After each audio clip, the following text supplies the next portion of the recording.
नमस्कार, मैं हूँ राज व्यास। वीएनएम टीवी की बुलेटिन में आपका स्वागत है।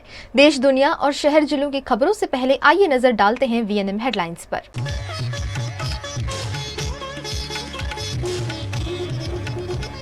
यूपी में सपा नेता स्वामी प्रसाद मौर्य पर हमला, युवक ने दे मारा चप्पल।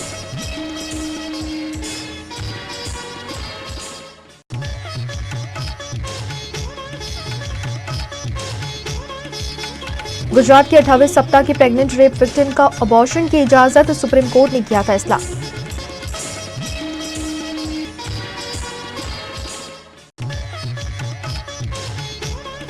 वडोदरा में आखिरकार होगा खासवाड़ी शमशान गृह का नवनिर्माण, पावर ग्रिड और आईओसीएल करेगा सहयोग।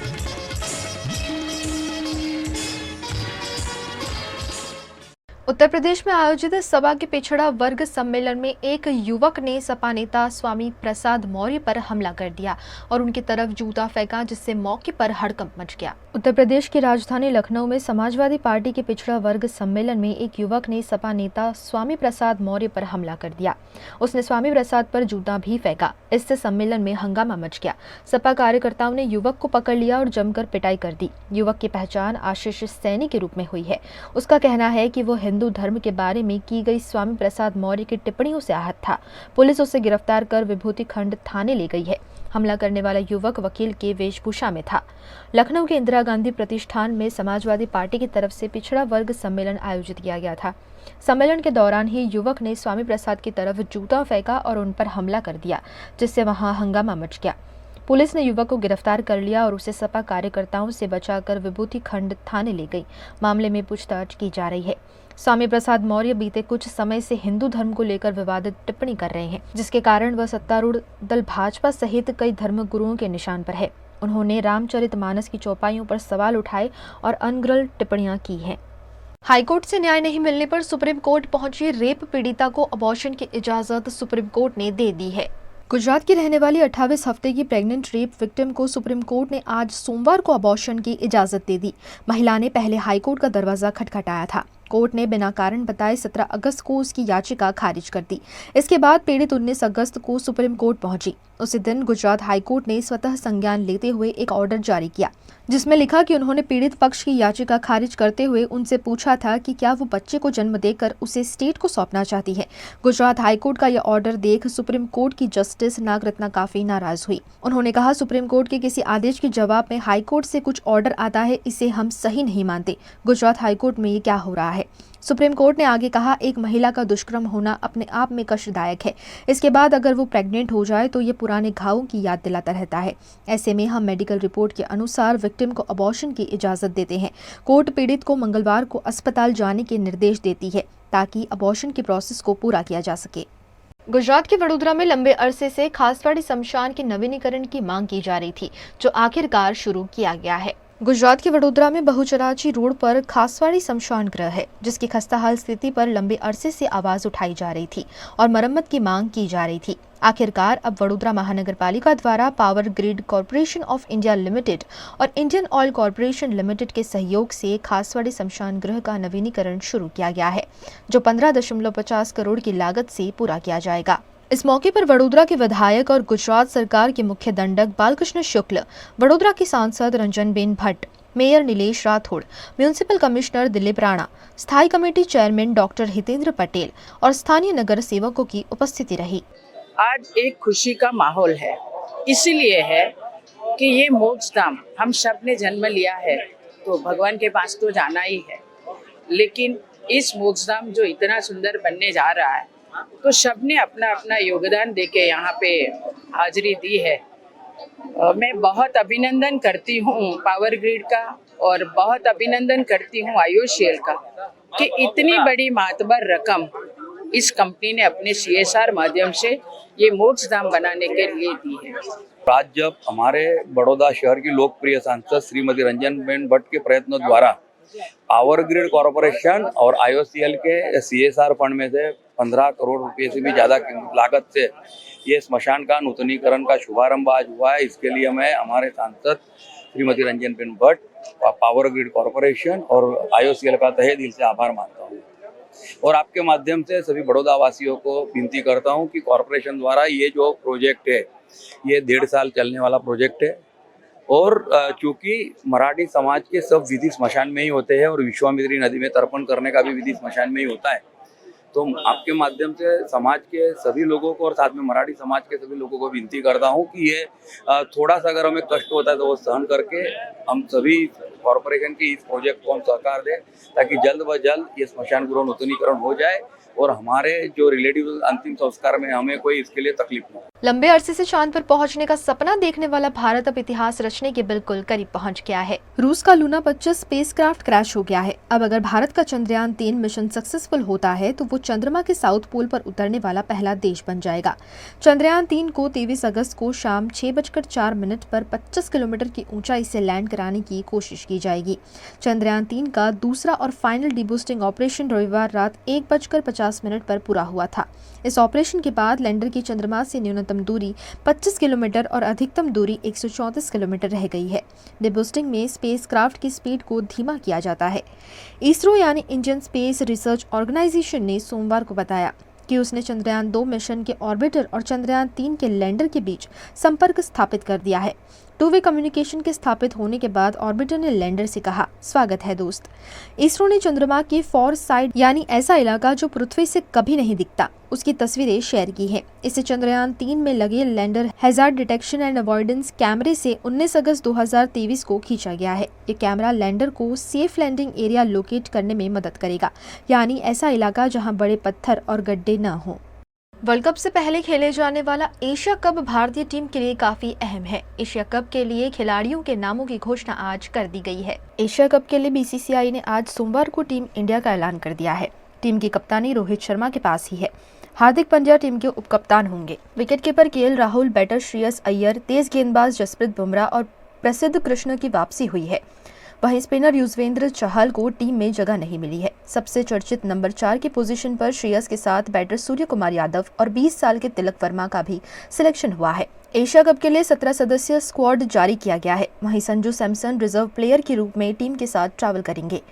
एशिया कप 30 अगस्त से पाकिस्तान और श्रीलंका में खेला जाना है। भारत का पहला मैच पाकिस्तान से 2 सितंबर को होगा। इस टूर्नामेंट में भारत को पाकिस्तान और नेपाल के साथ ग्रुप ए में रखा गया है। वहीं श्रीलंका, बांग्लादेश और अफगानिस्तान को ग्रुप बी में रखा गया है। ईशान किशन बतौर विकेटकीपर टीम में चुने गए हैं। टॉप ऑर्डर में रोहित शर्मा के साथ शुभमन गिल रहेंगे। संजू सैमसन बैकअप विकेटकीपर के रूप में श्रीलंका जाएंगे। वीएनएम टीवी पर वक्त है एक छोटे से ब्रेक का। ब्रेक के बाद जल्द हाजिर होंगे कुछ और खबरों के साथ। बने रहिए हमारे साथ। अनेक वर्षोથી સરકારશ્રી તરફથી અવર્ગ ધરાવતી નામાંકિત Baroda citizen community cooperative credit society સર્વને શાહુકારો તથા પ્રાઇવેટ ફાઇનાન્સરોના આકરા વ્યાજમાંથી મુક્તિ અપાવે છે। ઓછી વત્તી દરેક પ્રકારની આવક ધરાવતા લોકો માટે ઓછા વ્યાજે સરળ હપ્તે અનેક પ્રકારની લોન ઉપલબ્ધ। ફાઇનાન્સ કંપનીઓ કરતા ઘણા ઓછા વ્યાજ। વાર્ષિક વ્યાજ દર 8.5% શરૂ। अनुकूलता मुजबना ईएमआई। लोन माटे सिविलनी पण जरूर नथी। पेनल्टी वगर लोननी वहेली चुकवणी शक्य। बचत खाता पर पण आकर्षक व्याज मेळवो।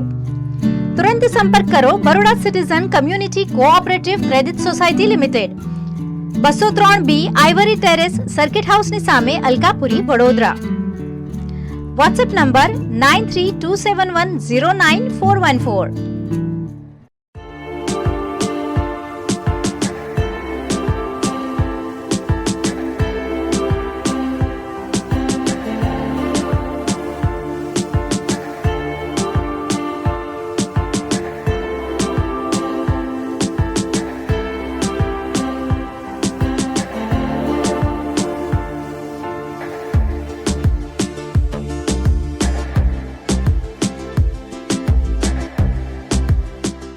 भारत ले रहा है इलेक्ट्रिक अंगड़ाई। क्यों ना हम साथ चले, साथ चले, साथ बढ़े, साथ बढ़े। देश मेरे, देश मेरे। देश को ले जाए नई दिशा की ओर। आपका जॉय, भारत का जॉय। વડોદરાના ઘણા વિસ્તારો જેમ કે અકોટા, માંજલપુર, અલકાપુરી, મકરપુરા વગેરે વગેરે વિસ્તારોના લોકો ચિંતામાં છે। આ ચિંતાનું કારણ છે વડોદરાના લોકોમાં વધતી ઈર્ષા। જી હા, અને આ ઈર્ષાનો સ્ત્રોત છે તરસાલી એરિયામાં આવેલ રેઝિડેન્શિયલ પ્રોજેક્ટ દર્શનમ પ્લેસ। ઘણી બધી એમ્યુનિટીઝથી ભરપૂર આ 2 અને 3 BHK પ્રોજેક્ટ બની ગયો છે નવા ઘર શોધવાવાળા લોકો માટે એક અનોખો અવસર.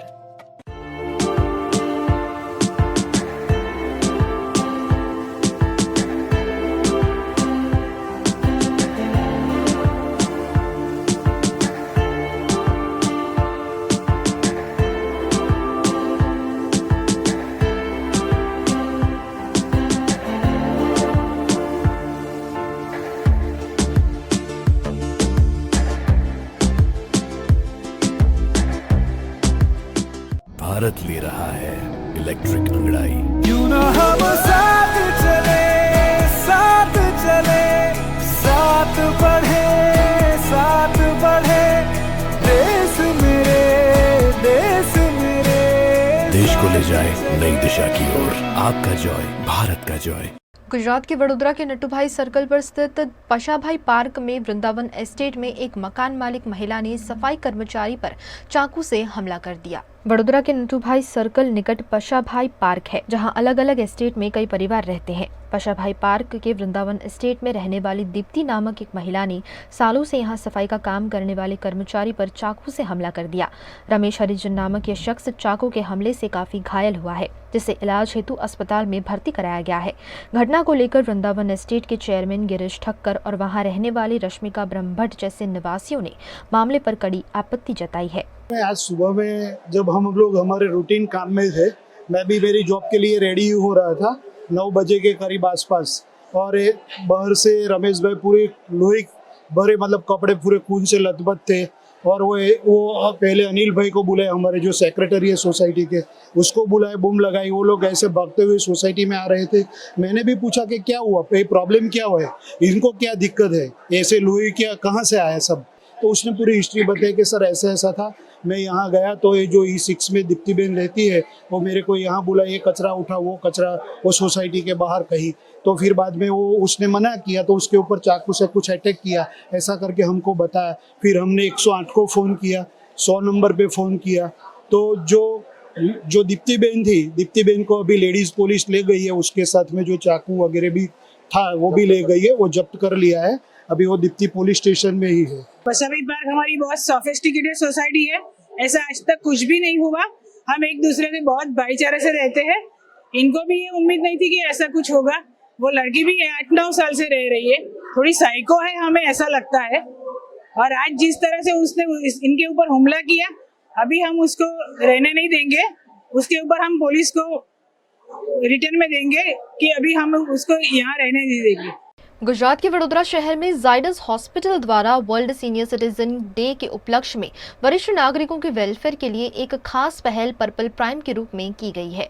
बदलती जा रही समाज व्यवस्था के साथ साथ वरिष्ठ नागरिक अब ज्यादातर परिवार में अकेले ही रहते हैं. ऐसे में उन्हें कई तरह की समस्याओं का सामना करना पड़ता है. उन समस्याओं से उन्हें राहत देने के लिए वडोदरा की जायडस हॉस्पिटल ने एक खास पहल करते हुए पर्पल प्राइम इनिशिएटिव शुरू किया है, जिसकी जानकारी देने के लिए दिवालीपुरा के लायंस क्लब हॉल में अवेयरनेस कार्यक्रम का आयोजन किया गया. इस कार्यक्रम में पर्पल प्राइम इनिशिएटिव के बारे में वरिष्ठ नागरिकों को जानकारी दी गई, जिसका लाभ 60 साल से ऊपर के वरिष्ठ नागरिक ले पाएंगे. पर्पल प्राइम सीनियर सिटीजन्स के लिए ये हमने एक प्रिविलेज कार्ड लॉन्च कर रहे हैं, जिसका नाम है पर्पल प्राइम प्रिविलेज कार्ड. ये प्रिविलेज कार्ड सारे सीनियर सिटीजन जो 60 साल से ऊपर के उम्र के लोग हैं उनके लिए लॉन्च किया गया है. इस कार्ड से संबंधित जितनी जानकारियां हैं हमने आज इस लॉन्च प्रोग्राम में उनको दी है. और ये कार्ड लॉन्च करने का उद्देश्य ये है कि हम जो सीनियर सिटीजन्स हैं वो कई बार कई सिचुएशंस में, कई परिस्थितियों में खुद को बहुत असहाय पाते हैं या फिर उनको मदद नहीं पहुंच पाती है, जिसके लिए जायडस हॉस्पिटल ने ये पहल की है. और इस पहल के माध्यम से इन सीनियर सिटीजन्स को हम सारी सुविधाएं उपलब्ध कराएंगे.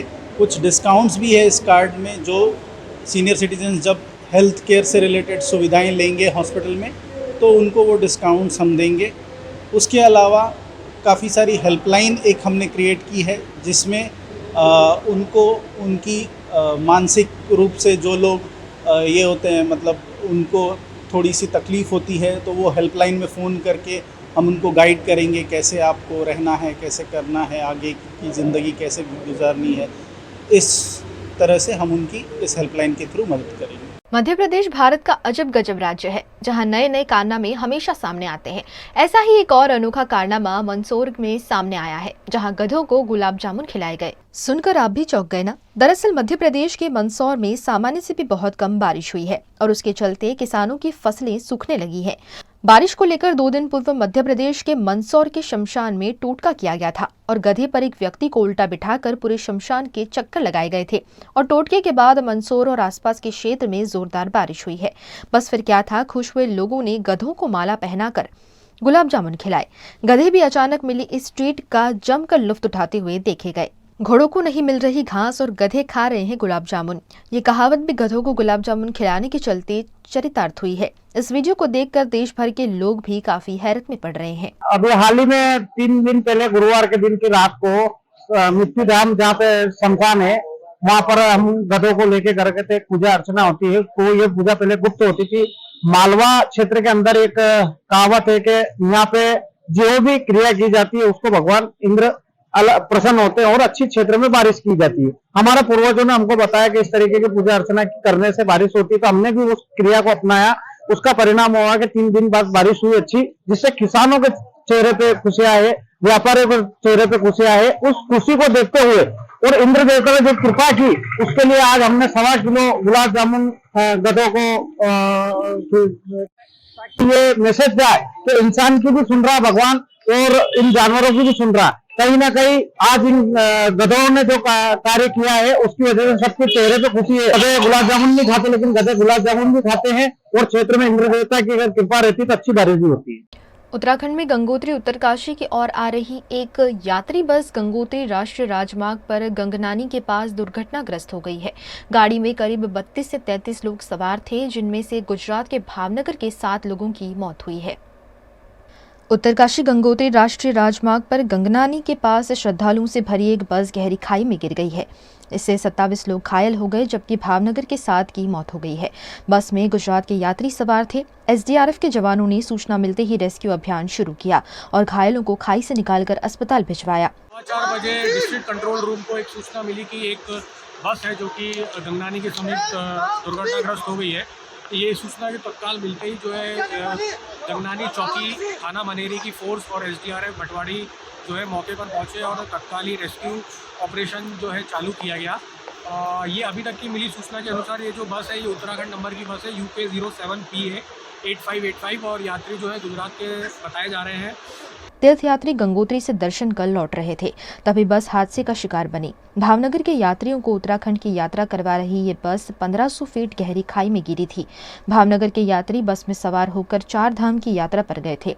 उस दौरान दुर्घटना का शिकार बने।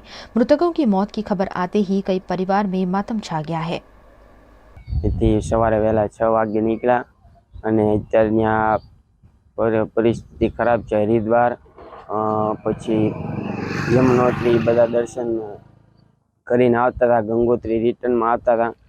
બસ ખીણમાં ખાબકી ઉત્તરાખંડ સરકારનો ફોન આવ્યો, ખબર પડી પણ 3 ભાઈઓ અત્યારે સારા છે, કરણને વધારે ઈજા છે એવા સમાચાર મળ્યા છે ને અત્યારે બહુ શોકનો માહોલ છે ઘરે। પાલીતાણાના ટોટલ 4 છે અને આતપર રોડેથી 2 છોકરાઓ, એમાં એ 2 મારા ભત્રીજા છે। એક ઉત્તરાખંડ ફરવા ગયેલા હતા, યાત્રા 4 ધામની યાત્રા કરવા ગયેલા હતા। એમાં એ બસ રિટર્ન આવતા ઊંડી ખાણમાં અકસ્માત થયેલો હતો બસમાં। એમાં કરણ ભાટી જેનું ડેથ થયેલું હતું એવા સમાચાર મળે। गुजरात प्रदेश अध्यक्ष के रूप में शक्ति सिंह गोहिल की नियुक्ति के बाद कांग्रेस से शुरू किए गए भर्ती मेले में आम आदमी पार्टी के कुछ और कार्यकर्ता शामिल हुए हैं। 2024 के लोकसभा चुनाव से पहले गुजरात कांग्रेस को मजबूती देने के लिए केंद्रीय कांग्रेस नेतृत्व द्वारा गुजरात प्रदेश अध्यक्ष के रूप में शक्ति सिंह गोहिल की नियुक्ति की। शक्ति सिंह गोहिल के अध्यक्ष बनने के बाद से ही कांग्रेस में भर्ती मेले की शुरुआत हुई है। अब तक 300 से ज्यादा अलग अलग समाज या अलग अलग राजनीतिक दल के कार्यकर्ता शक्ति सिंह गोहिल के हाथों कांग्रेस में जुड़ चुके हैं। इसी के तहत आम आदमी पार्टी के पूर्व जिला अध्यक्ष भीमा चौधरी, दाहोद जिला अध्यक्ष गोविंद परमार कांग्रेस में जुड़े हैं। इन नेताओं और कार्यकर्ताओं का शक्ति सिंह द्वारा कांग्रेस का खेस पहनाकर पार्टी में विधिवत रूप से स्वागत किया गया। हर दिन गुजरात में अलग अलग पार्टी से लोग जुड़ रहे हैं उनका धन्यवाद करता हूं। आज कांग्रेस पार्टी में आम आदमी पार्टी के प्रदेश के उपाध्यक्ष और बनासकांठा में जिनका एक बहुत बड़ा नाम है, बेमाबाई चौधरी दियोदर क्षेत्र से आते हैं, वो आज कांग्रेस में जुड़े हैं। फतेहपुरा असेंबली में 40,000 वोट जिनको मिले थे और आदिवासी समाज में जिनका एक बहुत बड़ा नाम और प्रभुत्व है, ऐसे गोविंद भाई परमार जो कि दाहोद डिस्ट्रिक्ट में आम आदमी पार्टी के जिला अध्यक्ष हैं, वो आम आदमी पार्टी को छोड़कर आज कांग्रेस में शामिल हुए हैं। अमरेली से भरत भाई पटोलिया भी कांग्रेस में आज शामिल हुए हैं। मैं इनका धन्यवाद करता हूं। श्रावण महीने के पहले सोमवार के उपलक्ष्य में गुजरात के महादेव मंदिरों में हजारों भक्तों का हुजूम देखा गया। श्रावण के सोमवार के उपलक्ष्य में गुजरात के हरणी में स्थित मोटनाथ महादेव मंदिर में भक्तों की भारी भीड़ देखी गई। सुबह से ही बड़ी संख्या में भक्त मोटनाथ महादेव के दर्शन करने पहुंचे। इस मंदिर में सालों से भक्तों की गहरी आस्था है। भक्तों ने भोलेनाथ को दूध और जल चढ़ाकर अभिषेक करते हुए बिलपत्र भी चढ़ाए। વહેલી સવારમાં વહેલા ઉઠી ભગવાન વડોદરા નવનાથની યાત્રા કરવા ઘણા ભક્તો અને દર્શન કરવા માટે નીકળી ગયા છે। ભગવાન શિવને બીલીપત્રો, પુષ્પો, કારા તલ અને ભગવાન એક લોટો જલ ચડાવે છે અને ભગવાન સદાશિવ એમના ઉપર રાજી રહે છે।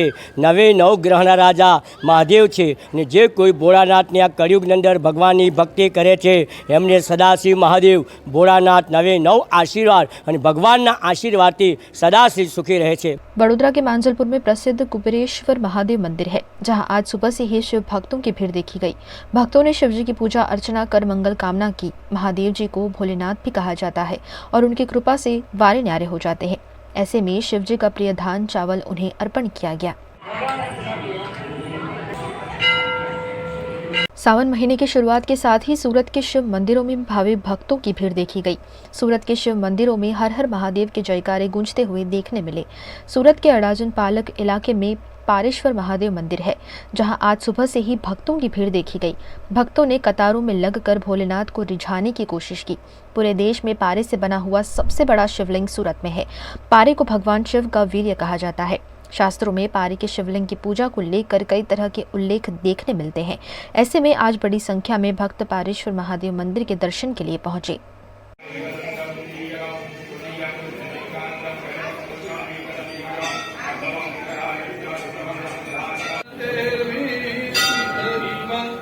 ભગવાન શિવની આરાધના કરવાનો દિવસ એટલે શ્રાવણ માસ, ભક્તિ કરવાનો સમય એટલે શ્રાવણ માસ, અધિક માસ બાદ શ્રાવણ માસ આવે છે। પહેલાં સોમવારે આપણે ભગવાન શિવને જલ, દૂધ વગેરે પદાર્થોથી અભિષેક કરી અને આપણે એવી કામનાઓ કરી કે આપણા પરિવારમાં અને વિશ્વ સ્તર પર સુખ શાંતિ સમૃદ્ધિ વધે એવી આપણે મંગલ કામના કરીએ।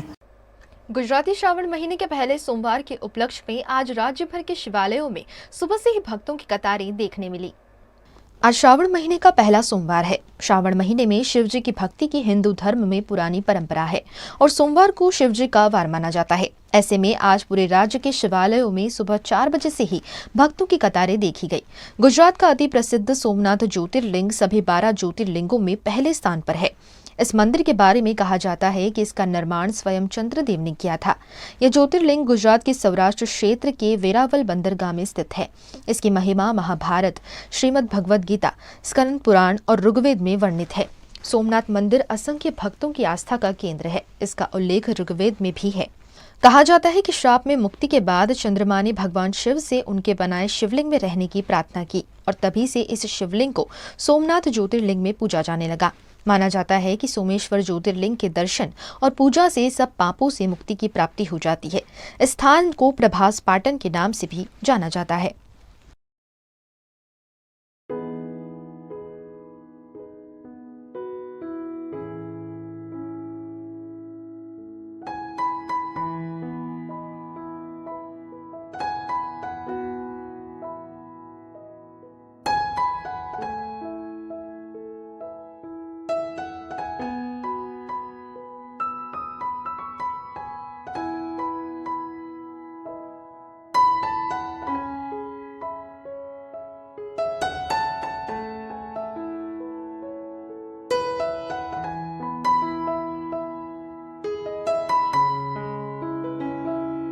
गुजरात के वडोदरा के सुभानपुरा इलाके में आत्मज्योति आश्रम है। यहाँ ओम मृत्युंजय महादेव मंदिर है, जहाँ श्रावण महीने के सोमवार के उपलक्ष्य में सुबह से ही भक्तों का तांता देखा गया।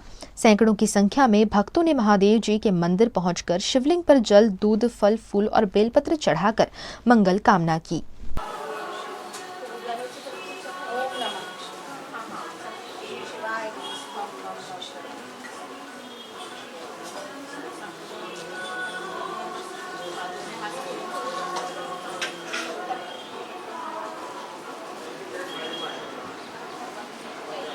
આજે શ્રાવણ મહિનાનો પહેલો સોમવાર હોવાથી આજે ભક્તોની સવારથી વહેલી સવારથી 6 વાગ્યાથી ભીડ જામી છે અને તે દરમિયાન અધિક માસ શ્રાવણ માસ પણ આવેલો હોવાથી ત્યારે પણ ભક્તોની ભીડ હતી। અત્યારે એક વાતાવરણ અલૌકિક આધ્યાત્મિક જે અમારા સદગુરુ શિવાનંદજી સ્વામી જેમની દિવ્ય ચેતના આત્મજ્યોતિ આશ્રમમાં વ્યાપ્ત છે એવી તપસ્થલી ઉપર આજે ભક્તો આવે એ સ્વાભાવિક છે અને વર્ષોથી આ પરંપરા રહી છે। દરેક તહેવારો ધામધૂમથી આશ્રમમાં ઉજવાય છે। गुजरात के डायमंड सिटी सूरत अक्सर नए नए रिकॉर्ड कायम करने में अव्वल रहती है। इस बार सूरत के एक अस्पताल ने जो रिकॉर्ड बनाया है वो वाकई अनोखा है। गुजरात के सूरत के डायमंड हॉस्पिटल में एक ही दिन में 30 डिलीवरी करवाकर एक अनूठा रिकॉर्ड बनाया है। अस्पताल में 19 अगस्त से 20 अगस्त के बीच 24 घंटे में 31 सुरक्षित डिलीवरी कराई गई। इनमें कुल 31 शिशुओं ने जन्म लिया है। इनमें 17 बेटियां और 14 बेटे शामिल हैं। एक महिला ने जुड़वा बच्चों को जन्म दिया। एक साथ हॉस्पिटल में इतनी बड़ी संख्या में सक्सेसफुल डिलीवरी होने से माहौल काफी खुशनुमा देखा गया। बच्चों की किलकारियां गूंजने से अस्पताल प्रशासन भी काफी खुश दिखाई पड़ा। अस्पताल की यह नई अनूठी उपलब्धि खूब चर्चा में है। एक साथ 31 शिशुओं की तस्वीरें सोशल मीडिया पर वायरल हो रही हैं।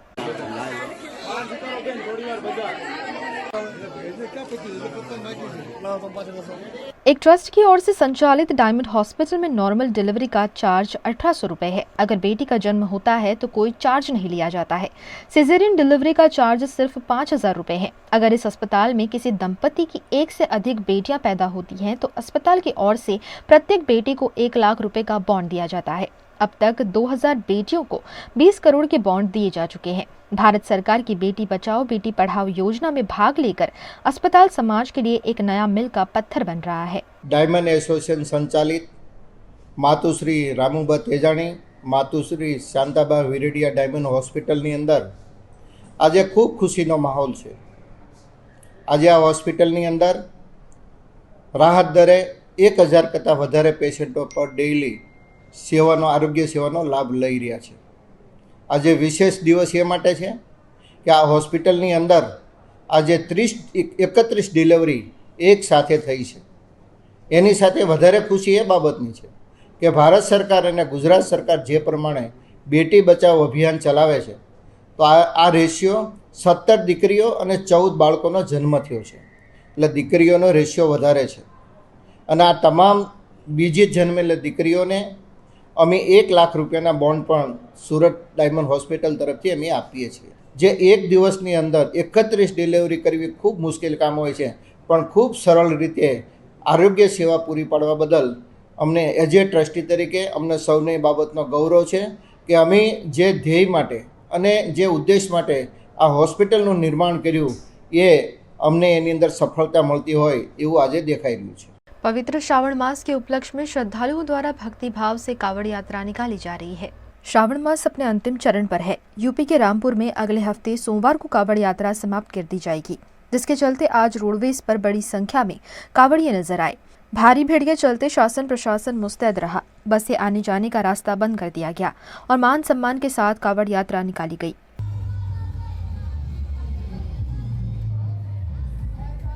वहीं एमपी के मंदसौर में पवित्र श्रावण मास के उपलक्ष्य में मंदसौर जिले के गांव बेटीखेड़ी के ग्राम वासियों द्वारा इस क्षेत्र में बारिश होने की मनोकामना पूरी होने पर डीजे की धुन पर बेटीखेड़ी से कोटेश्वर महादेव मंदिर तक लगभग 12 किलोमीटर की पैदल कावड़ यात्रा निकाली गई। इस यात्रा में बड़ी संख्या में भक्तजन शामिल हुए। जगह जगह कावड़िया का स्वागत कर अल्पाहार का आयोजन भी किया गया। इस यात्रा में प्रमुख रूप से भाजपा नेता जनपद सदस्य पंकज जाट और अन्य गणमान्य उपस्थित रहे। कोटेश्वर महादेव पहुंचकर भक्तों द्वारा मनोकामना पूरी होने पर महादेव का जल अभिषेक किया गया। गुजरात की वडोदरा में वेस्टर्न रेलवे एम्प्लॉयज यूनियन और वडोदरा रेलवे मजदूर संघ द्वारा एक राष्ट्र एक पेंशन की मांग करते हुए प्रदर्शन किया गया। वडोदरा में रेल कर्मचारियों के हित में काम करने वाले वेस्टर्न रेलवे एम्प्लॉयज यूनियन और वेस्टर्न रेलवे मजदूर संघ द्वारा प्रतापनगर वर्कशॉप निकट धरना प्रदर्शन का कार्यक्रम आयोजित किया गया, जिसमें एक राष्ट्र एक पेंशन की मांग की गई और साथ ही नई पेंशन योजना रद्द कर पुरानी पेंशन योजना चालू करने की मांग के साथ प्रतापनगर वर्कशॉप निकट धरना प्रदर्शन किया गया। आज की तारीख के अंदर ऑलरेडी ऑल इंडिया लेवल के ऊपर joint forum for restore OPS को लेकर एक एक्शन प्लान तैयार किया गया 1 जनवरी के अंदर। उसके तहत पूरे साल हम लोग संघर्ष धरना प्रदर्शन कर रहे हैं और हाल ही के अंदर 10 अगस्त को रामलीला मैदान नई दिल्ली के अंदर बहुत बड़ी एक रैली हुई थी, जिसके अंदर भारत के सभी कर्मचारी संगठन हमारे साथ जुड़े थे और इसके लेकर हमारा एक ही नारा है, हमारी एक ही मांग है, एक राष्ट्र एक पेंशन। और हम ये मांग रखते हैं सरकार को कि 1/1/2004 के बाद जो नई पेंशन प्रणाली लागू की है उसको रद्द करे और पुरानी पेंशन प्रणाली को पुनः बहाल करे, ये हमारी पूर्ण रूप से मांग है। हम लोग के प्लान के हिसाब से जो भी joint forum for restoration OPS committee जो न्यू दिल्ली में बैठी है, एक्शन कमेटी, वो भी हमें निर्देश जो भी देंगे उस हिसाब से हम लोग काम करेंगे। लेकिन 10 अगस्त को रामलीला मैदान के ऊपर आने वाले दिनों में इंडेफिनेट स्ट्राइक, सीक्रेट बैलेट और भारत बंद के एक्शन प्लान को लेकर कर रही है प्लान। गुजरात के नर्मदा जिला के भाजपा प्रमुख पर पूर्व एमएलए हर्षद वसावा ने भ्रष्टाचार के आरोप लगाए हैं। गुजरात के नर्मदा जिले के किसानों के लिए आशीर्वाद रूप धारीखेड़ा शुगर फैक्ट्री और भरूच की दूध धारा डेयरी में भ्रष्टाचार की भरमार है, जिसके चलते पूर्व एमएलए हर्षद वसावा सहित अग्रणियों ने इस मुद्दे जिला कलेक्टर को आवेदन पत्र सौंपा और भ्रष्टाचार मुद्दे कड़ी कार्यवाही की मांग की है। नर्मदा खांड सुगर धारीखेड़ा जे चाली रही है एનું અસ્તિત્વ તમે કદાચ એના પાયામાં જશો તો તમને નવાઈ પણ લાગશે અને જાણીને એનો એક તમને અંદરથી પણ અહેસાસ થશે। અમારા જે ખાસ કરીને જે આજે ભાઈઓ છે એમને શેર વિહોણા કરી દીધેલા છે। એથી ઉપરાંત તમે જાણો છો કે ખાસ કરીને નર્મદા સુગરની અંદર જે કી પોસ્ટો કહેવાય, મહત્વની જે પોસ્ટો કહેવાય, એમના એ પોસ્ટો પર એમણે એમના મળતિયાઓને ત્યાં ગોઠવીને એમને ખાંડ નિયામકના નિયમોની વિરુદ્ધ જઈને એમણે નિમણૂકો આપી છે। એ પણ એક બતાવે છે કે ભ્રષ્ટાચાર જો કરવો હોય તો પાયાનો બેઝ છે કર્મચારી। જો કર્મચારી જ એમને લાયકાત વગરના ત્યાં મૂક્યા હોય તો એ એમને મન ભાવે એ રીતના વહીવટ કરી શકે। એના જ કારણે જે સુગરમાંથી ધિરાણ આપવામાં આવતું હતું, જેમની પાસે જમીન નહીં હોય એવા લોકોને પણ લાખો રૂપિયાનું ધિરાણ કરીને જે વાસ્તવમાં જે ખેડૂતો જેમને આજે ધિરાણ જોઈએ છે એવા ખેડૂતો 4 વર્ષથી ફાંફા મારે છે, એમને ધિરાણ ત્યાંથી મળતું નથી। કારણ એ છે કે એમણે જે અનબેલેન્સ જે લોકોને એમના મળતિયાઓ હતા એમને મોટા ભાગનું ધિરાણ જેમની કેપેસિટી કરતાં પણ વધારે આપવાના કારણે આજે એ ધિરાણની વસૂલાતો પણ થઈ શકતી નથી અને એના કારણે જે મોટો ભ્રષ્ટાચાર કરેલો છે તે નજરની સામે આવે છે। તો એ જ રીતે જે કાર્યક્ષેત્રની અંદર જે લોકો શેરડી વાવે છે એવા ખેડૂતોની શેરડી કપાતી નથી। અને એમાં તો હું તમને કહું કે લિસ્ટ જોઈ લેજો કે જે અમારા અહીંયા આદિવાસી સભાસદો પણ છે એમની શેરડી તો ઉનાળો આવે લાસ્ટમાં ત્યારે એનું વજન ઘટી જાય, એને બાળી નાખીને કરવામાં આવે। સૌથી વધારે બાળી નાખવાથી નુકસાન પણ પહોંચાડે છે અને એવા સમયની અંદર એમણે એ લોકોને કાર્યક્ષેત્ર બહારની જે શેરડી છે એ એમના મળતિયાઓના નામ પર ઉધારીને લાખો રૂપિયા, કરોડો રૂપિયા ઉધારે છે। એ સૌથી મોટો ભ્રષ્ટાચાર છે। જો આ બધી બાબતોમાં આટલો મોટો ભ્રષ્ટાચાર થયો હોય તો ખાંડની ખરીદ વેચાણની અંદર પણ એમણે લાખો કરોડોનું એમણે ગોટાળા કર્યા છે, એ સ્પષ્ટ થઈ આવે છે। નર્મદા જિલ્લાની અંદર સૌથી મોટો જો ભ્રષ્ટાચારી કોઈ હોય તો ઘનશ્યામ પટેલ છે અને એની સામે કાર્યવાહી કરવા માટે અમારી આ સૌની એ અંતરકરણપૂર્વક આપ સૌના માધ્યમથી, મીડિયાના માધ્યમથી પણ અમારી લાગણી છે। गुजरात में गिरती जा रही शिक्षा व्यवस्था पर गुजरात कांग्रेस के प्रवक्ता हेमांग रावल ने आपत्ति जताते हुए राज्य में छात्रों के ड्रॉप आउट रेशियो पर सवाल उठाए हैं। गई काले एक एक्सेल सीट द्वारा माहिती मળી હતી કે માત્ર અમદાવાદ જિલ્લાની અંદર ધોરણ 8 માંથી ધોરણ 9 માં એડમિશન ન લીધું હોય એવા 10,000 જેટલા વિદ્યાર્થીઓ છે અને આ વિદ્યાર્થીઓનું આખું પ્રથમ ક્વાર્ટર પતી ગયું, હજી સુધી આ વિદ્યાર્થીઓએ ગુજરાતના કથળતા શિક્ષણના લીધે ગુજરાતની અંદર શાળાઓમાં શિક્ષકો નથી, શાળાઓમાં શિક્ષણ નથી મળતું, શિક્ષણ મોંઘું મળે છે, ટ્યુશનો થાય છે, વાલીને વિદ્યાર્થીઓને પોસાતું નથી, માટે માત્ર ધોરણ 8 માંથી ધોરણ 9 માં, બીજા ધોરણની વાત તો અલગ છે, પરંતુ ધોરણ 8 માંથી ધોરણ 9 માં 10,000 કરતા વધારે વિદ્યાર્થીઓએ એડમિશન નથી લીધું, એટલે કે ડ્રોપ આઉટ થયા છે। જો માત્ર અમદાવાદ જિલ્લામાં ધોરણ 8 માંથી 9 માં 10,000 વિદ્યાર્થીઓ ડ્રોપ આઉટ થયા હોય તો દરેક ધોરણના કેટલા હશે અને દરેક જિલ્લાના કેટલા હશે? ટૂંકમાં અત્યારે શાળાઓની જાણ બહાર ડ્રોપ આઉટ રેશિયો ઘટાડવા માટે થઈને અને ગુજરાત સરકારને નાલોસીથી બચાવવાથી માટે થઈને આવા પ્રકારના કારસા અને કૌભાંડ થઈ રહ્યા હોય તે અમારી જાણમાં આવ્યું છે। જો શાળામાંથી ઉઠાવી લીધો હોય તો એ શાળામાં જઈને તમે શાળામાં મોકલતા ના હોય તો તમારું એલસી લઈ લેજો, નહીતર તમારું એલસી શિક્ષણ વિભાગના કર્મચારીઓ જાતે લઈને બીજી શાળામાં તમારી જાણ બહાર તમારા વિદ્યાર્થીઓને તમારા પાલ્યને એડમિશન આપી દેશે અને તમારે ભવિષ્યમાં એક ખાનગી શાળાની ટોટિંગ ફી ભરવાની આવે તો નવાઈ નહીં। ટૂંકમાં જ્યારે ગુજરાત સરકારની અંદર ભારતીય जनता પાર્ટીના 3 દાયકાના શાસનની અંદર કથળતા શિક્ષણ અને નાલોસીથી બચાવવા માટે થઈને અવનવા કારસાઓ થઈ રહ્યા હોય એમાં એક નવો કારસો અને નવું કૌભાંડનો ઉમેરો થયો છે। ગુજરાતની જનતાને ઉજાગર કરવા માટે થઈને અમે આપ સૌને વિનંતી કરી રહ્યા છીએ।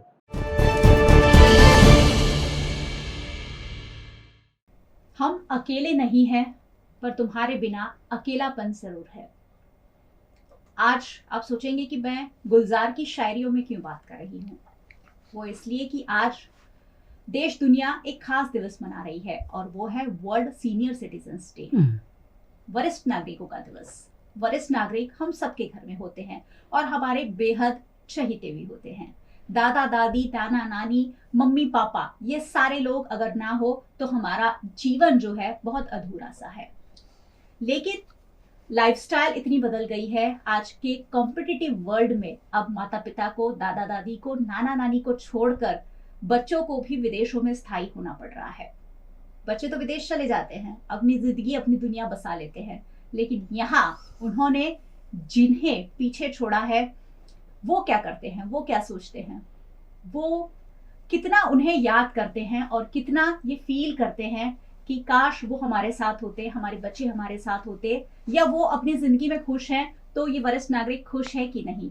आज वरिष्ठ नागरिकों का दिवस है और ऐसे में स्टूडियो में वरिष्ठ नागरिकों को जोड़ा गया है। वरिष्ठ नागरिक हमारे साथ है, 2 बहुत ही प्यारे वरिष्ठ नागरिकों को आज हमने आमंत्रित किया है जो अपने दिल की बात बताएंगे। और अगर आपके बच्चे, आपके संतान विदेशों में स्थायी है तो क्या बेस्ट ऑप्शन है यहाँ भारत में रहकर बहुत अच्छी जिंदगी और जितने भी दिन बचे हैं उसे हंसी खुशी गुजारने के, वो भी आज मैं अब तक पहुंचाने वाली हूँ। और स्टूडियो में हमारे साथ जो मेहमान जुड़े हैं उनसे आपको मिलवा देती हूँ। हमारे साथ है कामिनीबेन पटेल। कामिनीबेन पटेल वडोदरा की मांजलपुर से ही है। नमस्ते कामिनीबेन। नमस्ते। हमारे साथ है प्रफुल्ल पटेल, वो नडियाद से हैं और वडोदरा में ही रहते हैं। और हमारे साथ एक खास मेहमान है स्वर्ग कम्युनिटी केयर के founder chairman Amit Limbachiya. Sir बहुत बहुत स्वागत।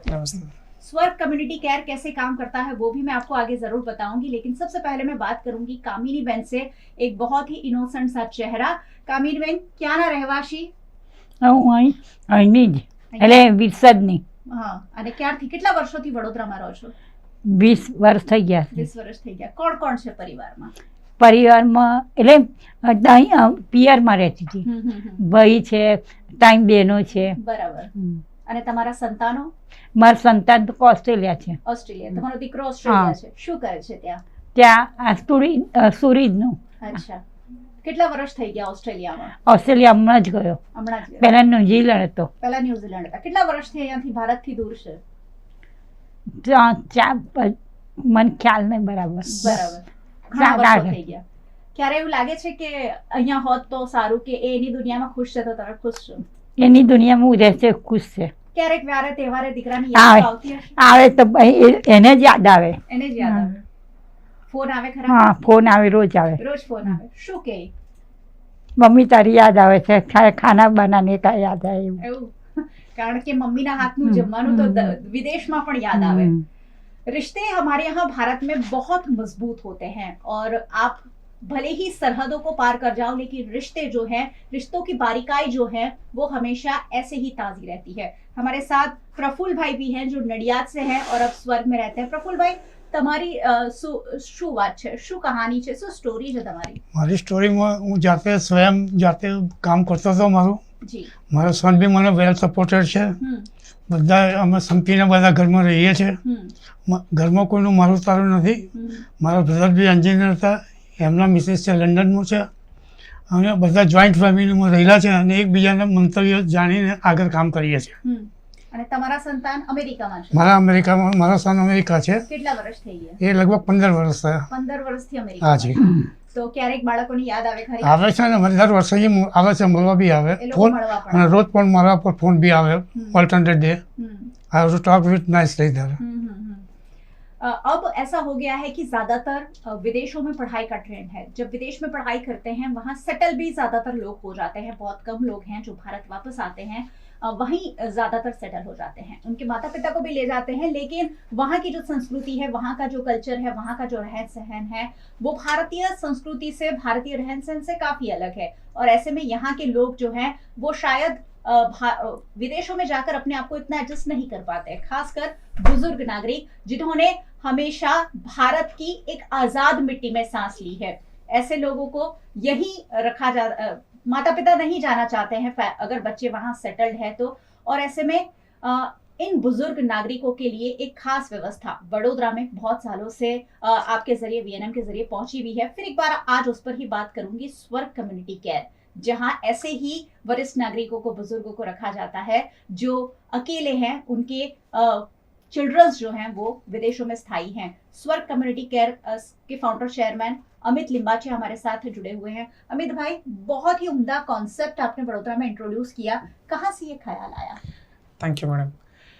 एक्चुअली मैडम, मैं भी मेरे पेरेंट्स ने भी मुझे स्टडी करने के लिए अब्रॉड भेजा था.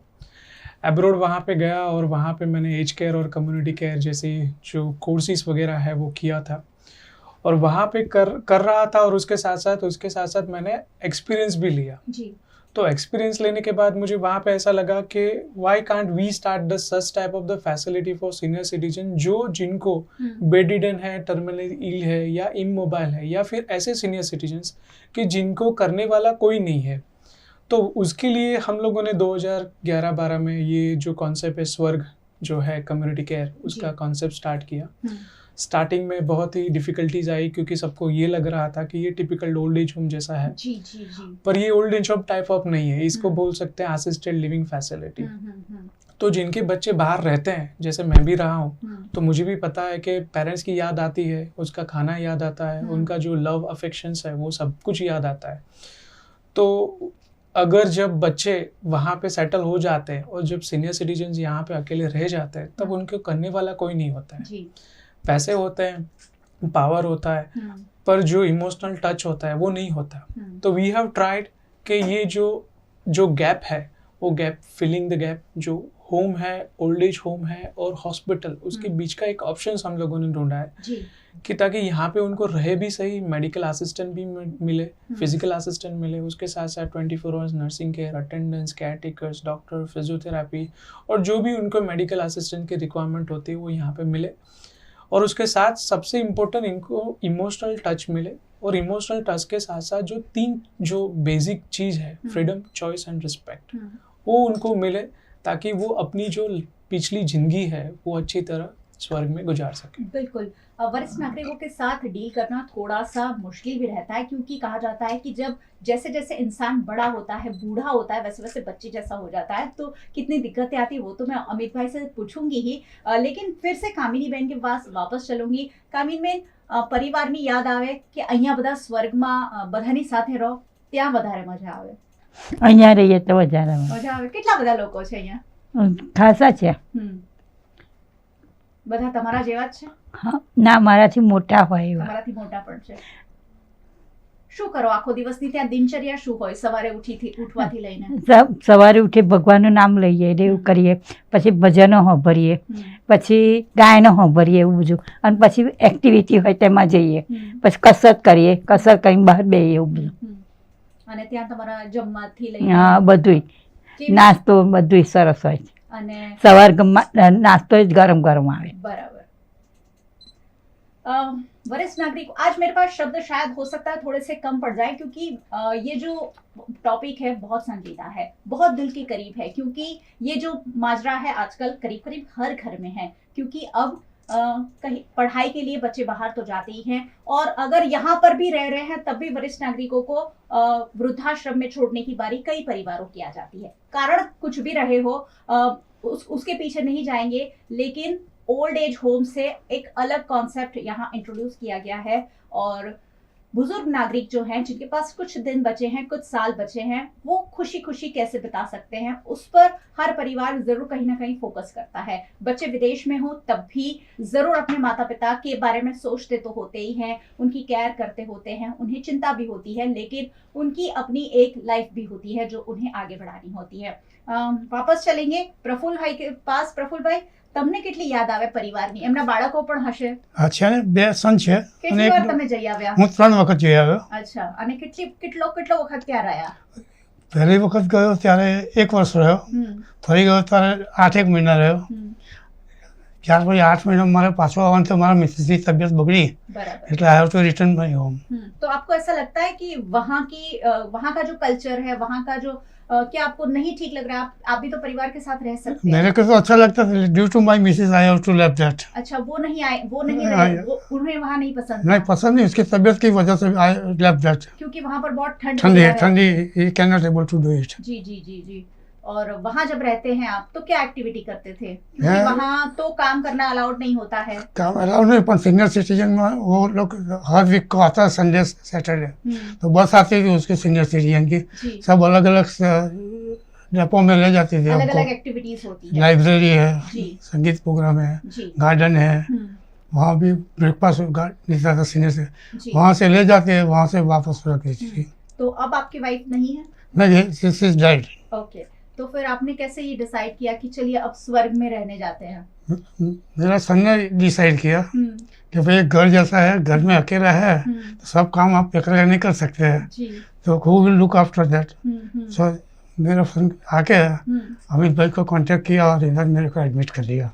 मरने के बाद तो स्वर्ग में हर कोई जाना चाहता है, जीते जी स्वर्ग में कौन जाना चाहता है, लेकिन ये जो स्वर्ग है, बहुत बार वीएनएम के जरिए हमने इसे कवर करने भी की कोशिश की है कि वहाँ की जो लाइफस्टाइल है आपको दिखाए। अमित भाई, बहुत मुश्किल होता है वरिष्ठ नागरिकों के साथ डील करना, क्योंकि उनके जो टेंट्रम्स होते हैं, उनकी तबीयत खराब होती है, उनके खाने पीने से लेकर, क्योंकि हर एक का शायद रूटीन भी अलग होगा, खाना पीना भी अलग होगा, तो कैसे मेंटेन करते हैं आप? क्योंकि ये एक जो बेटा होता है वो अपने माँ बाप का ध्यान रखने में उसके भी पसीने छूट जाते हैं, उनको भी तकलीफ आती है, आप इतने सारे माता पिता को संभाल रहे हैं।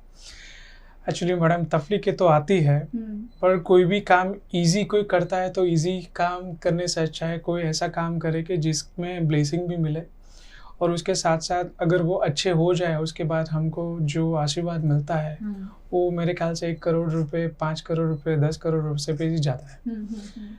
दिक्कतें इतनी आती है क्योंकि कहीं सीनियर सिटीजन्स ऐसे होते हैं जिनको जो चल फिर सकते हैं उनको टेक केयर करना इजी है, पर जो बेडिडन होते हैं, जो उनको मेंटली डिस्टर्ब होते हैं, किनका मेडिकली भी फिजिकली भी उनकी ज़्यादा रिक्वायरमेंट होती है, तो वो सिचुएशंस में क्या होता है कि कई बार ऐसे भी सीनियर सिटीजन से जो मेंटल हेल्थ के रिगार्डिंग आते हैं, कई बार थप्पड़ भी मार देते हैं, कई बार चिल्लाते भी हैं, कई बार भाग भी जाते हैं, कई बार ऐसा भी होता है कि कई सीनियर सिटीजन ऐसे होते हैं जिनको कम्प्लीटली बॉडी में ब्रेन स्ट्रोक हुआ, ब्रेन स्ट्रोक हो जाने के बाद पैरालाइज्ड हो गए, पैरालाइज हो जाने के बाद कहीं पे ऐसे सिचुएशंस आ गई कि कम्प्लीटली वो बेडिडन हो गए, पथारीवश हो गए। तो उसके बाद उनको regularly every after 2 hours we have to feed them, every after 2 hours जो उनको टर्निंग पोजीशन, रिपोजिशनिंग देनी होती है। प्लस उसके साथ साथ कहीं के ऐसे भी होते हैं कि बड़े बड़े प्रेशर सोर्स भी हो जाते हैं, क्योंकि फैमिली मेम्बर को नहीं पता होता कि बेडिडन सीनियर सिटीजन को लुक आफ्टर कैसे करें। तो वो सिचुएशन में ऐसे बड़े बड़े बेड सोर्स होते हैं कि पूरी हड्डियां दिखती है, तो उसको क्योर करने में, टेक केयर करने में बहुत टाइम लगता है। बिल्कुल। और एक्सपेक्टेशंस कहीं फैमिली मेंबर की ये भी होती है कि 2 महीने में, 3 महीने में खड़े कर दो। अभी हम लोग क्वेश्चन मार्क उनको भी करते हैं कि ये इतना खराब कंडीशन हो जाए तब तक आप क्या कर रहे थे। बिल्कुल बिल्कुल।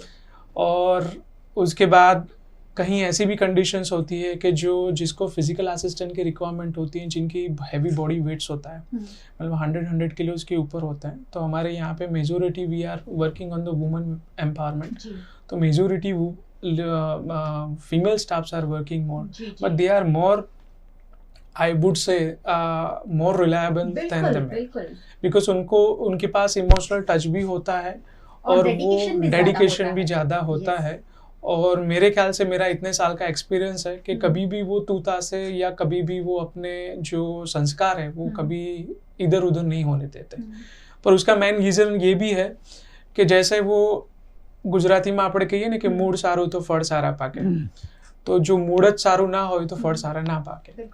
तो इस प्रमाणेનું हम लोगों ने यहाँ पे भी ट्राई किया है कि यहाँ पे जितनी भी लड़कियाँ आती हैं, हम लोग वी आर टेलिंग देम कि दिस इज योर पेरेंट्स, आपको अपने माँ बाप की तरह ही उनको रखना है, you don't have to neglect them, क्योंकि ऑलरेडी वो निगलेक्ट करके आई हैं। तो फिर यहाँ पे भी उनको सेम सिचुएशन मिलेगी तो घर पे और यहाँ पे में कोई फर्क नहीं होता। और स्वर्ग का नाम हम लोगों ने इसके लिए ही रखा है कि हमको नहीं पता होता कि आफ्टर डेथ हम लोग स्वर्ग में जाएंगे या नर्क में जाएंगे, तो उससे पहले तो ये स्वर्ग में आए। बिल्कुल, स्वर्ग तो हमने देखा नहीं है, लेकिन ये वाला स्वर्ग हमने जरूर देखा है। अमित भाई, ये तो चलिए कहानियां बहुत अच्छी कह रहे हैं कि हम ठीक है, हमारे बच्चे खुश हैं तो हम खुश हैं, लेकिन बहुत दर्द भरी कहानियां भी होती होगी कई लोगों की। मैडम बहुत होती है। कहीं बच्चे they just doing making payments, they won't even turn up here, कभी भी आते नहीं है। कई बार हमको फ़ोन करके बताना पड़ता है कि एटलीस्ट एक बार आप आके उनको मिल के जाए या फिर एक बार वीडियो कॉल कर ले।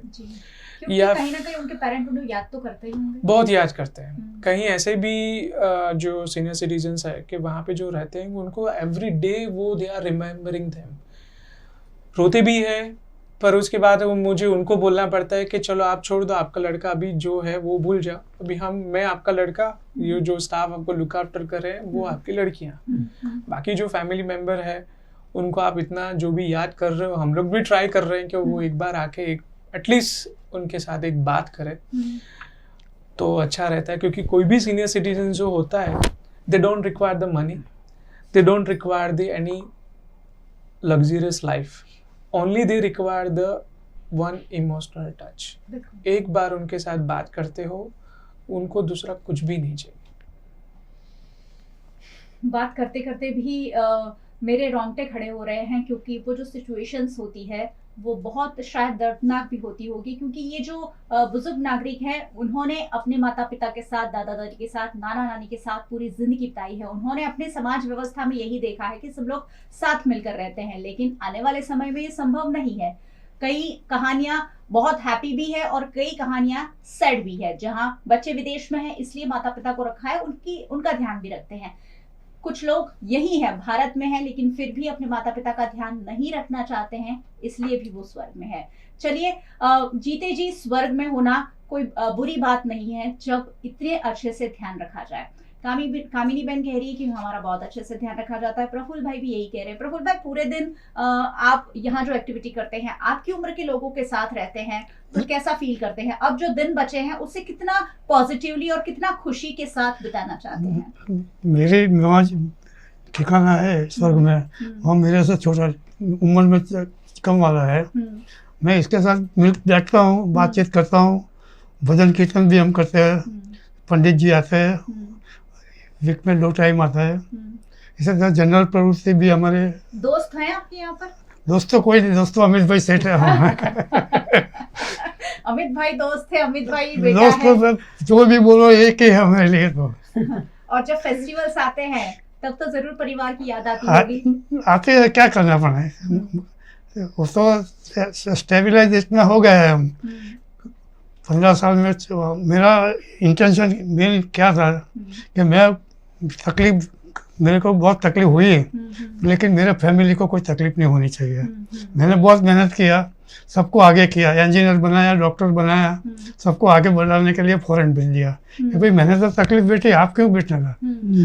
मैंने सब मेहनत करके उसको आगे करा। लेकिन क्या पैसा और अच्छी लाइफस्टाइल ही सब कुछ है? परिवार अगर साथ रहे, हर रोज एक साथ मिलकर खाना खाए, ये सारी खुशियाँ एक तराजू में और एक तराजू में पैसा, तो कौन सा तराजू ज्यादा वजनदार होगा? समझाने फिर से आप रिपीट कीजिए। जी, मैं ये पूछना चाह रही हूँ कि एक तराजू है, उसमें परिवार है जहाँ साथ मिलकर बैठकर खाना खाता है, भले उनके पास पैसे थोड़े कम है, और दूसरा तराजू है जो विदेश में बच्चे चले जाते हैं और वो अपनी अपनी जिंदगी जीते हैं। तो आपने वो जिंदगी क्यों पसंद की कि चलिए आप अपनी जिंदगी जिए, यहाँ अगर रहते तो शायद ज्यादा हंसी खुशी आप लोग पूरे परिवार के साथ, उनके बच्चों के साथ रह सकते परिवार के साथ भी रह सकते हैं। और मेरे घर में क्या है कि कोई मेरा तेरा सवाल नहीं है, सब एक कोई भी चीज़ रहेगा इसका एक दूसरे को पूछ के कोई भी रिजल्ट लेने का है तो हम आपस में बांट के बात करते हैं, साथ में ही बैठ कर डिसीजन लेता है कोई भी। बिल्कुल, माता पिता है और हमेशा ही बच्चों की अच्छी ही बात सोचते हैं, बच्चों की अच्छी ही बात करते हैं। अमित भाई के पास वापस आऊंगी। अमित भाई, कैसे किसी कहानियों के साथ लोग आते हैं, अगर कुछ बता सके हमें। मैडम, एक अच्छी कहानी अभी रिसेंटली हुई थी कि जो एक 90 इयर्स के जो बुजुर्ग थे जो हॉस्पिटलाइज थे, हॉस्पिटल के बाद वो डिस्चार्ज होने वाले थे और उनकी 5 डॉटर्स थी, 5 आउट ऑफ कंट्री थी। अभी उनको इतनी जल्दी थी कि उनके पेरेंट्स को कहीं पे सेटल कर दे और 5 जहाँ पे भी से आए वहाँ से वापस चले जाए, पर किसी की भी ऐसी वो सोच नहीं थी कि चलो अभी मेरे फादर की लास्ट स्टेज है, अभी हमको जाना है, उनके पास रहना है, थोड़ा टाइम स्पेंड करना है, वैसी किसी की भी फीलिंग नहीं थी। तो कई बार हमको भी ऐसा लग रहा है कि ऐसा जिस फादर ने आपको इतना बड़ा करके, इतना एजुकेशन देके आपको पढ़ाया लिखाया, आपको एब्रोड भेजा, जब उनकी रियल में ऐसी कोई कंडीशन आती है तो इतनी जल्दी नहीं होनी चाहिए। किसी को भी तो उनके साथ रहना होता है। जब उन्होंने आंख खोली तब पूछा कि मेरी 5 डॉटर्स कहाँ हैं, वो स्वर्ग में एडमिट हो चुके थे और तब उनकी इतनी कंडीशन नहीं थी कि वो पता चले कि वो कहाँ पे जा रहे हैं। पर 2-3 दिन के बाद उनको जब प्रॉपरली वो कॉन्शियस लेवल में आए तब उनको पता चला कि मेरे 5 डॉटर कहाँ पे है। तो फैमिली मेंबर जो दूसरे थे बोले वो तो बाहर फॉरेन चले गए। तब he was literally crying like a little child कि मैंने इतना सब कुछ, मेरा पूरा जिंदगी दाव पे लगा के मैंने सबको भेजा, आज मुझे रिक्वायरमेंट जब है तब वो मेरे पास नहीं है।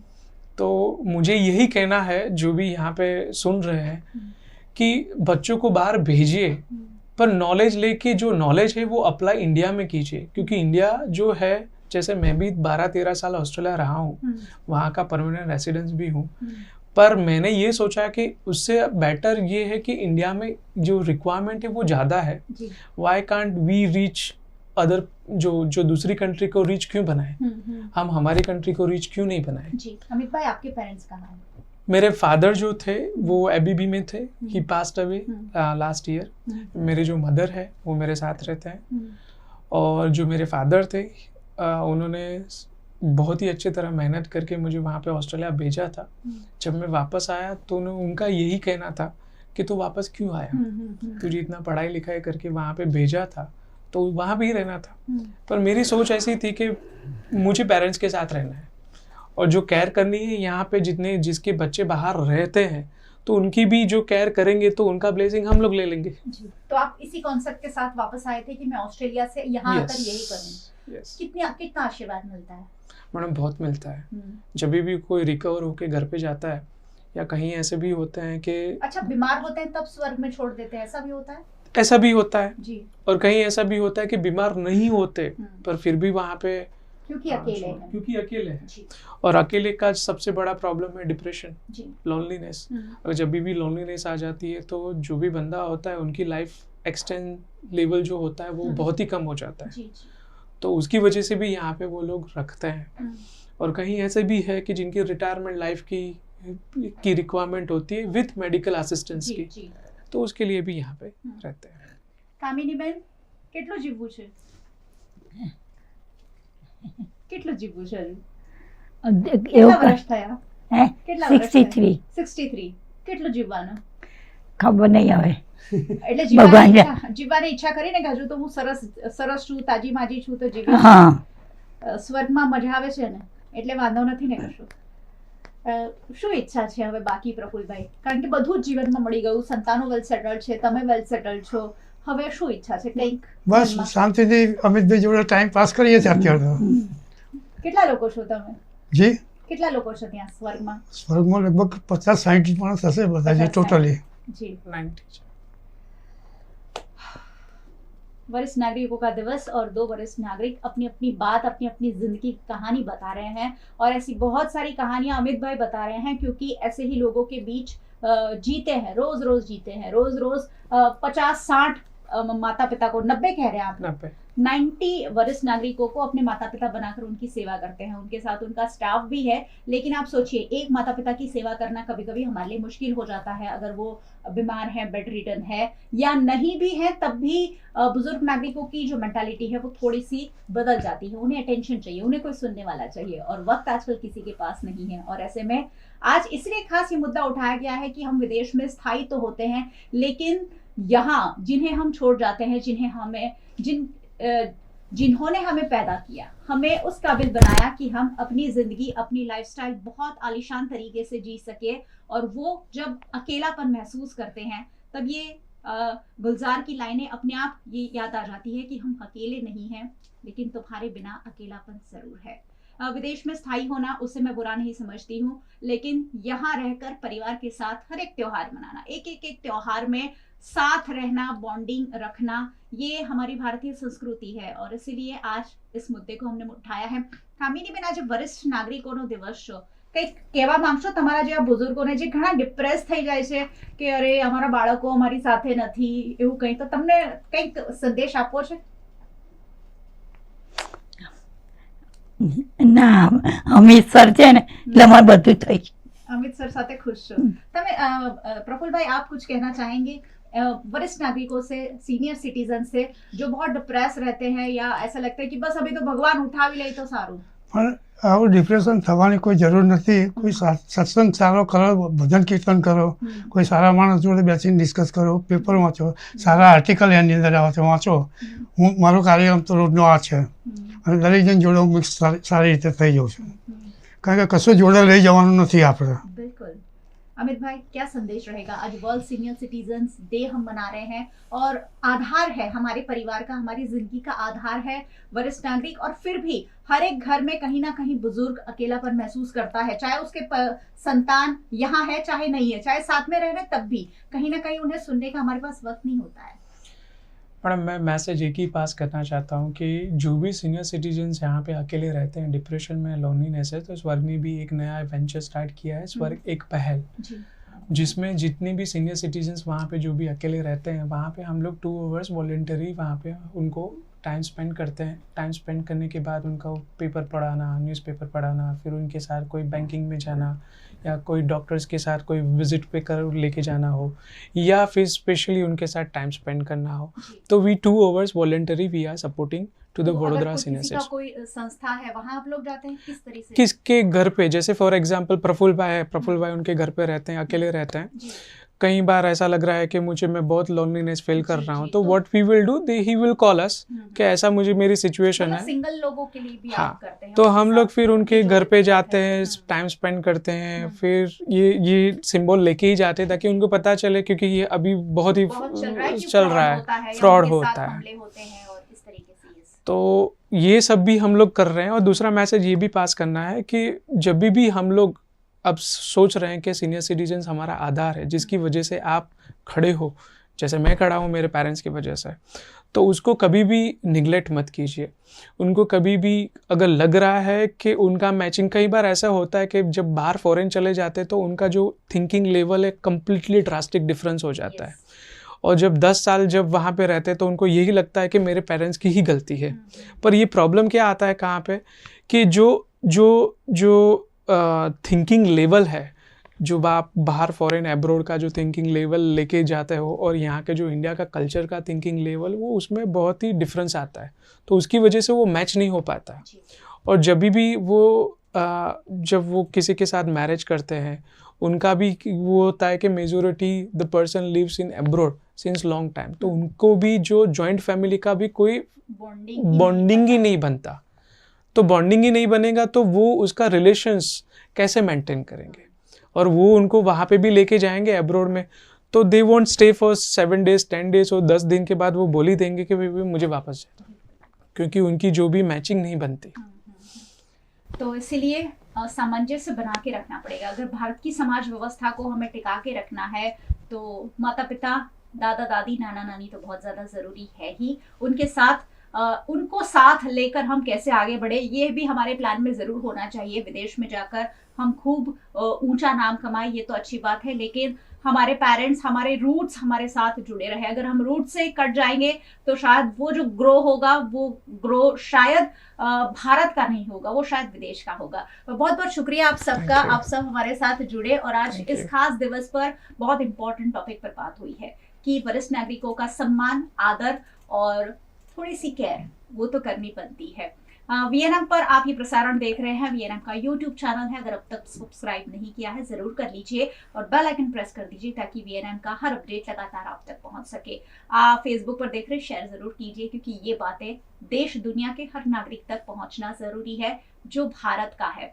आप हमें OTT platforms Dailyhunt, Vodafone TV, Jio TV और जियो टीवी फाइबर 498 नंबर के चैनल पर 24 घंटे लाइव देख सकते हैं। देखते रहिए VNM, जुड़े रहिए VNM, क्योंकि यहाँ वही बातें चर्चा होती है जो सीधी सीधी आपसे जुड़ी है। नमस्कार।